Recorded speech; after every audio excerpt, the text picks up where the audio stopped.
തീർച്ചയായിട്ടും കപ്പിൾസൊക്കെ പോയിരുന്ന് കാണണം. കാരണം എന്ന് വെച്ച് കഴിഞ്ഞാൽ ഇതായിപ്പോൾ നന്നായത് സ്ത്രീകൾക്ക് കാണാൻ പറ്റിയ സിനിമയാണ്.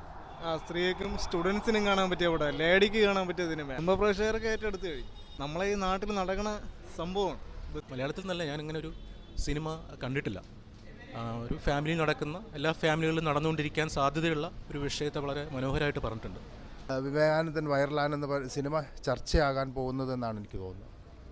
പറഞ്ഞിരിക്കുന്ന വിഷയം ചർച്ച ചെയ്യപ്പെടേണ്ടുന്നൊരു വിഷയമാണ്. ഒരു പ്രത്യേക കഥയാണ്. അപ്പോൾ അതുകൊണ്ട് തന്നെ എല്ലാവരും ഈ സിനിമ കാണുന്നത് നല്ലതായിരിക്കും എന്നാണ് എൻ്റെ അഭിപ്രായം. ഷൈൻ നന്നായിട്ട് പെർഫോം ചെയ്തിട്ടുണ്ട്. വളരെ ഒരു ഔട്ട്സ്റ്റാൻഡിങ് പെർഫോമൻസ് ആണ് ഷൈൻ്റെ പെർഫോമൻസ്. ശ്വാസികയും ഗ്രേസ് ആൻ്റണിയും എല്ലാവരും നന്നായിട്ട് പെർഫോം ചെയ്തിട്ടുണ്ട്. ഷൈന് മാത്രമേ ഒരുപക്ഷെ ഇത്തരം കഥാപാത്രങ്ങളെ അവതരിപ്പിക്കാൻ പറ്റുള്ളൂ. ഈ കമൽ സാറിൻ്റെ ഒരു കമ്മിങ് ബാക്ക് ആണെന്ന് പറയാം. പണ്ട് കമൽ സാറ് ഫാമിലി പടങ്ങളുടെ ആളായിരുന്നല്ലോ. അപ്പോൾ കമൽ സാർ കുറേ വർഷത്തിന് ശേഷം അങ്ങനെ ചെയ്യുന്ന നല്ലൊരു സിനിമ. വളരെ നല്ല ഔട്ട്സ്റ്റാൻഡിങ് പെർഫോമൻസ്.